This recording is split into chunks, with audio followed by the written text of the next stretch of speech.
বিপক্ষে পাকিস্তান তাদের ওয়ানডে দলটা ঘোষণা করে দিছে, যে দলে 6 জন নতুন ক্রিকেটার যারা থাকবে অভিষেকের অপেক্ষায়। অবশ্যই অভিষেক হবে, কারণ 15 সদস্যের দল, 11 জন তো খেলাবেই। নিম্ন হলে 2 থেকে 3টা ক্রিকেটারকে অভিষেক করাবে পাকিস্তান। পাকিস্তান কেন এই কাজটা করলো দেখেন, পাকিস্তান র্যাঙ্কিংয়ে 4 নম্বর দল, বাংলাদেশ র্যাঙ্কিংয়ে 10 নম্বর দল। একটা সময় ছিল বাংলাদেশ র্যাঙ্কিংয়ে 6, 7 এমন আপ ডাউন পড়তো, কিন্তু বাংলাদেশের রিসেন্ট ওয়ানডেতে এমন একটা হতাশাজনক পারফরমেন্স, যেখানে বাংলাদেশকে 10 নম্বরে রাখতে হচ্ছে আইসিসি। তো সেখানে পাকিস্তান যে 6টা প্লেয়ারকে ডেবু করাবে, পাকিস্তান এটা মুখ্যম সময়।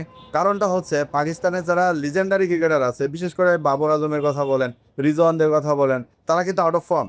তো সেখানে 2027 বিশ্বকাপের দলটাকে তৈরি করার জন্য পাকিস্তান যখন T20 বিশ্বকাপের পর প্রথম ওডিআই সিরিজ খেলছে বাংলাদেশের কাছে, তখন পাকিস্তান মনে করছে যে আমাদের 6 থেকে 7 জন নতুন ক্রিকেটার খেলানো দরকার, যাদেরকে এখন থেকে আমরা প্রিপারেশন নিব। কারণ 2028 একটা ওয়ার্ল্ড কাপ আছে, T20 world cup, 2031 ODI world cup আছে, সেটা আবার বাংলাদেশের মাটিতে, ইন্ডিয়ার মাটিতে। আবার 2027 ওয়ার্ল্ড কাপ আছে, সেখানেও পাকিস্তান তাদের রিসার্চটা চালাতে পারবে। সব মিলায় পাকিস্তানের যে টিমটা হয়েছে খারাপ বলবো না, এবং 6টা যে নতুন ক্রিকেটারকে নিচে, এটাও পাকিস্তানের জন্য একটা ভালো চিন্তা ভাবনা। তো বাংলাদেশের কাছে আসি, বাংলাদেশ লাস্ট যে ওডিআই ম্যাচ খেলছে ওয়েস্ট ইন্ডিজের বিপক্ষে, সেখানে কিন্তু বাংলাদেশের সৌম্য সরকার, তানজিদ তামিম, পারভেজ ইমন এরাই খেলছে। মানে পুরাতন যারা ছিল তারাই খেলছে, শুধুমাত্র লিটন কুমার দাস দীর্ঘদিন আউট অফ ফর্মে থাকার কারণে দলের বাইরে আছে। এরপর পাকিস্তানের সাথে বাংলাদেশ যখন এই সিরিজটা খেলতে যাচ্ছে, তখন বাংলাদেশ কি নতুন কিছু প্লেয়ারকে সুযোগ দিতে পারে না? কারণ আপনি আর কত লিটন নির্ভর হবেন, কত সৌম্য নির্ভর হবেন, কত আর পুরাতন ওই মোসাদ্দেক, নুর হাসান সোহানকে দিয়ে খেলাবেন? কারণ তারা তো যতই আসে ওই 10টা ম্যাচের পর একটা ম্যাচ ভালো খেলবে, এরপর তাদেরকে নিয়ে মিডিয়া একটা বিশাল নিউজ হবে, মিডিয়ার প্রশংসা পেয়ে আবার 10টা ম্যাচ ফ্লপ করবে। সো ধারাবাহিক পারফরমেন্সের জন্য আমাদের কিন্তু এখন নতুন প্লেয়ারদের সুযোগ দেওয়ার সময় আসছে।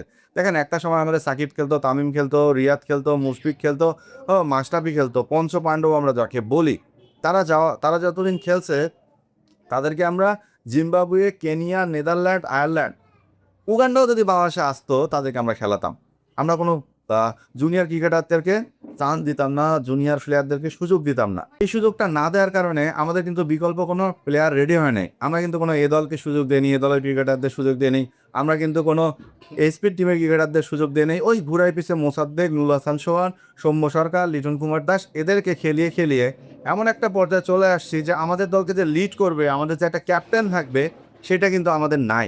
আপনার হ্যাঁ বলতে পারেন নাজমুল হোসেন শান্ত ক্যাপ্টেন্সি করতেছে, মেহেদী হাসান মিরাজ ক্যাপ্টেন্সি করতেছে, আমাদের লিটন কুমার দাস ক্যাপ্টেন্সি করতেছে, কিন্তু একবার বুকে হাত দিয়ে বলেন তো যে মুশফিকের মতো একটা ক্যাপ্টেন বাংলাদেশের আছে, সাকিব আল হাসানের মতো একজন ক্যাপ্টেন আছে, মাশরাফি বিন মুর্তজার মতো একজন ক্যাপ্টেন আছে, তামিম ইকবালের মতো একজন ক্যাপ্টেন আছে, আপনারা কিন্তু কেউ খুঁজে দিতে পারবেন না। তো আমার মনে হয় 2027 বিশ্বকাপকে সামনে রেখে পাকিস্তান সিরিজের জন্য বাংলাদেশ যে টিমটা দিবে, আমার মনে হয় কিছু তরুণ ক্রিকেটারদের বাজিয়ে দেখা দরকার। কারণ এখানে আপনি আকবর আলীকে করতে পারেন, আপনি লিটন কুমার দাস তো দলে ফিরবে, কোনো না মানে বিকল্প নাই। এছাড়া আবিব হোসেন ধ্রুবকেও কিন্তু মিডল অর্ডারে ফেরানোর একটা চিন্তা ভাবনা করতেছে বিসিবি, এমন একটা গুঞ্জন আছে। পাকিস্তানের বিপক্ষে ওডিআই সিরিজে বাংলাদেশের দলটা কেমন হতে পারে, কারণ যেহেতু 2027 ওয়ার্ল্ড কাপটা চিন্তায় আছে বাংলাদেশের, এ কারণেই পাকিস্তানের বিপক্ষে যে হোম সিরিজটা বাংলাদেশ খেলবে, এখান থেকে বাংলাদেশের ওডিআই একটা ভালো দল এবং ওডিআই বিশ্বকাপের একটা দল তৈরি করা দরকার। আর তাছাড়া বাংলাদেশ যদি আবারও ওই মোসাদ্দেক, নুর হাসান সোহানের মতো কিছু কিছু প্লেয়ারের কাছে পড়ে থাকে, তা 2027 বিশ্বকাপও বাংলাদেশকে ভুগতে হবে। সেক্ষেত্রে লিটন কুমার দাস 27 বিশ্বকাপ ভাবনায় দলে ঢুকবে। এছাড়াও দলে সুযোগ পেতে পারে কিছু তরুণ ক্রিকেটার। তারপরেও যেহেতু ওয়েস্ট ইন্ডিজ সিরিজের শেষ ওয়ানডেটা থেকে আমরা শুরু করি, সেখানে সৌম্য সরকার খেলছে, তানজিদ তামিম খেলছে, পারভেজ ইমন খেলছে, তাওহিদ হৃদয় খেলছে, সাইফ হাসান খেলছে, হ্যাঁ, অঙ্কন খেলছে, জাকের আলী অনিক খেলছে, মুস্তাফিজ ছিল, তাসকিন ছিল, তানজিন সাকিব ছিল, হাসান মাহমুদ ছিল। সো এই যে স্কোয়াডটা খেলছে ওয়েস্ট ইন্ডিজের বিপক্ষে, এর বাইরেও তো কিছু ক্রিকেটারকে আমাদের দলে নিয়ে আসা দরকার।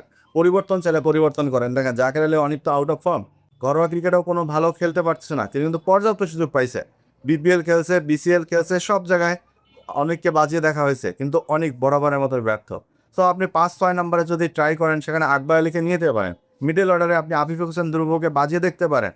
আপনি আরও তরুণ উদীয়মান কিছু ক্রিকেটার কিন্তু বাংলাদেশে এখন খুব ভালো খেলতেছে, যেমন জিসান আলমকে আপনি নিতে পারেন দলে। কারণ 2027 বিশ্বকাপটা যেহেতু সাউথ আফ্রিকার ওই দিকের মাটিতে হবে, সেখানে বাংলাদেশের রান তোলা, ব্যাটসুইং ভালো কিছু ক্রিকেটারকে আমাদের বাজিয়ে দেখা দরকার, যেটা পাকিস্তান বোর্ড দিছে। তো বাংলাদেশ যদি তাদের তরুণ ক্রিকেটারগুলোকে এখন থেকে সুযোগ না দেয়, তাহলে কিন্তু ঝামেলায় পড়তে হবে বাংলাদেশকেই। কারণ পরে দেখা যাবে ওডিআই একাদশ সাজানোর জন্য বাংলাদেশ ক্রিকেটার খুঁজে পাচ্ছে না। সব মিলায় সাকিব আল হাসান পাকিস্তান সিরিজে ফিরছে না, এটা একদম শিওর। সো পাকিস্তানের বিপক্ষে ওডিআই দলটা বিসিবি এখন কেমন দেয় সেটাই দেখার অপেক্ষায়।